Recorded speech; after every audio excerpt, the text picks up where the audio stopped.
আর ফ্রিতে প্রবেশ না, এবার পুরুলিয়া শহরে প্রবেশ করতে হলে দিতে হবে কর। সম্প্রতি নয়া নির্দেশিকা জারি করার কথা ভাবছে পুরুলিয়া পৌরসভা, আর তাতেই তৈরি হচ্ছে নানান বিতর্ক। যদিও পুরুলিয়া পুরসভা সূত্রে জানা গিয়েছে, বিধি অনুযায়ী পুরুলিয়া পৌরসভা এই কর নিতে পারে। পুরুলিয়া শহরে যে সকল পণ্যবাহী গাড়ি ঢুকছে সেই সব গাড়ির কাছ থেকে কর নেওয়ার চিন্তা ভাবনা করছে পুরসভা। এই বিষয়ে বোর্ড সভায় এই প্রস্তাব নিয়েছে পুরসভা। তবে এই ব্যবস্থা চালু করার বিষয়ে কোনো চূড়ান্ত সিদ্ধান্ত হয়নি। এই বিষয়ে প্রশাসনের সঙ্গে আলোচনার পরেই সিদ্ধান্ত নেওয়া হবে বলে জানা গিয়েছে পুরসভার সূত্রে।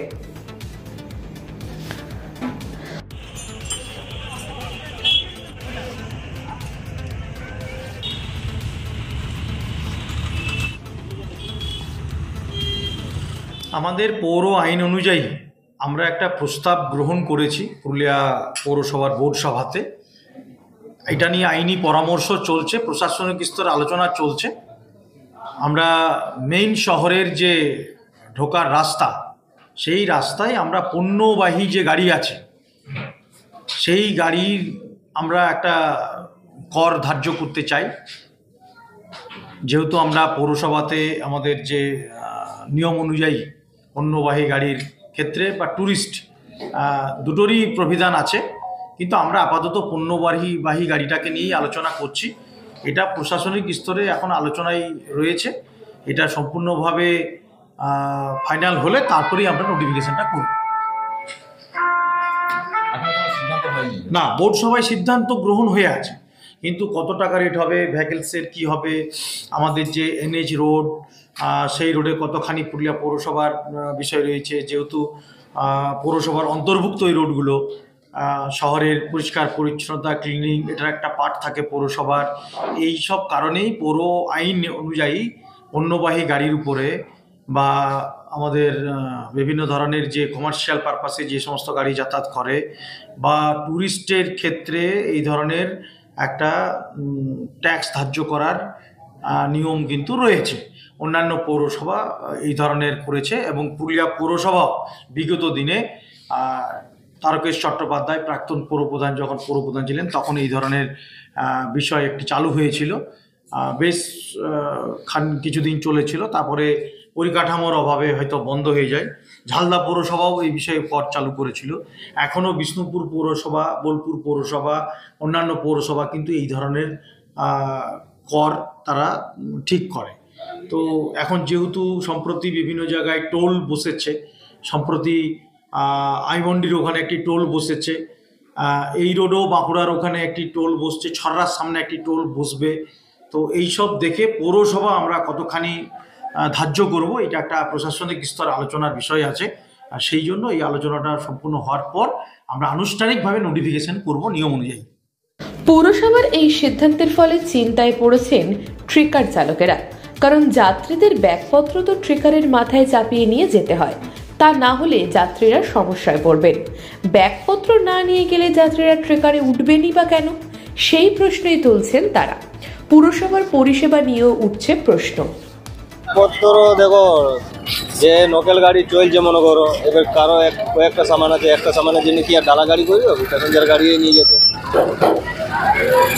একটা কেউ কারো মনে করো একটা বস্তা আছে, ধরুন অনেক লোক অনেক রকম ব্যবসা করে, ঠিক আছে, ওই ব্যবসার মাধ্যমে কারো একটা জিনিসের দরকার, এবার একটা জিনিসের জন্য তো পুরো গাড়ি রিজার্ভ করবে না, তো এরকম লোকাল গাড়ি নিয়ে যায়।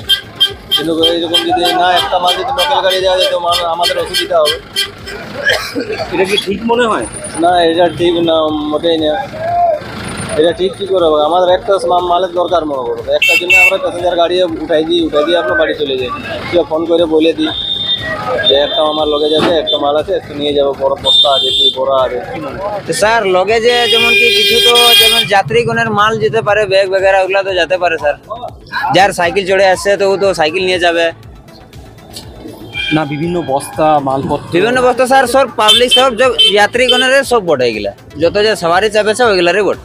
এটা কি পুরসভা যে টাকা নেবে এটা কি ঠিক করছে? না, এগুলা ঠিক নাই হয়েছে। এগুলা ঠিক কি করে হয়েছে? এবারে যাবে চন্দনগড় যাবে, তোমার ব্যাগ দুটো আসবে, একটা সাইকেল আসবে, তুমি কোথায় যাবে? সিট টেনে যাবে, তুমি উপরে লগেজে যাবে।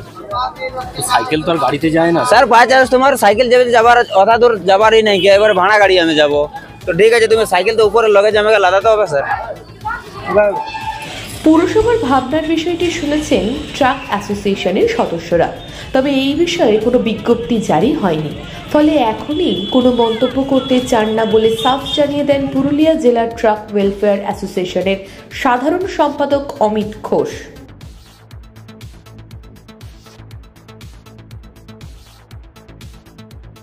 প্রথম কথা হচ্ছে যে পুরুলিয়া পৌরসভা যদি ডিসিশন নিয়েছেন সেই রকম কোনো কিছু নথি আমাদের কাছে এখনো এসে পৌঁছায়নি, আর ওটা আসলে তখন ওই ব্যাপারে আমরা বিবেচনা করব, কিন্তু এই বিষয়ে আমরা কিছু বলবো না এখন। আর এর আগেও এইরকম বসেছিল, কিন্তু সেটাও উঠিয়ে নেওয়া হয়েছিল, সেটা দীর্ঘদিন স্থায়ী ছিল না। এবার জানি না এটা কিভাবে ডিসিশন করছেন, আমাদের কাছে কোনো ইন্টিমেশন আসেনি, আসলে আমরা তখন সে বিষয়ে চিন্তা করব। পেট্রোলের দাম বৃদ্ধিতে কোনো রকমে বাস চালান বাস চালকেরা, আর এই মূল্য বৃদ্ধির মধ্যে পুরসভার কর যেন বাড়তি বোঝা হয়ে দাঁড়িয়েছে তাদের কাছে, এতে বিপাকে পড়েছেন তারা।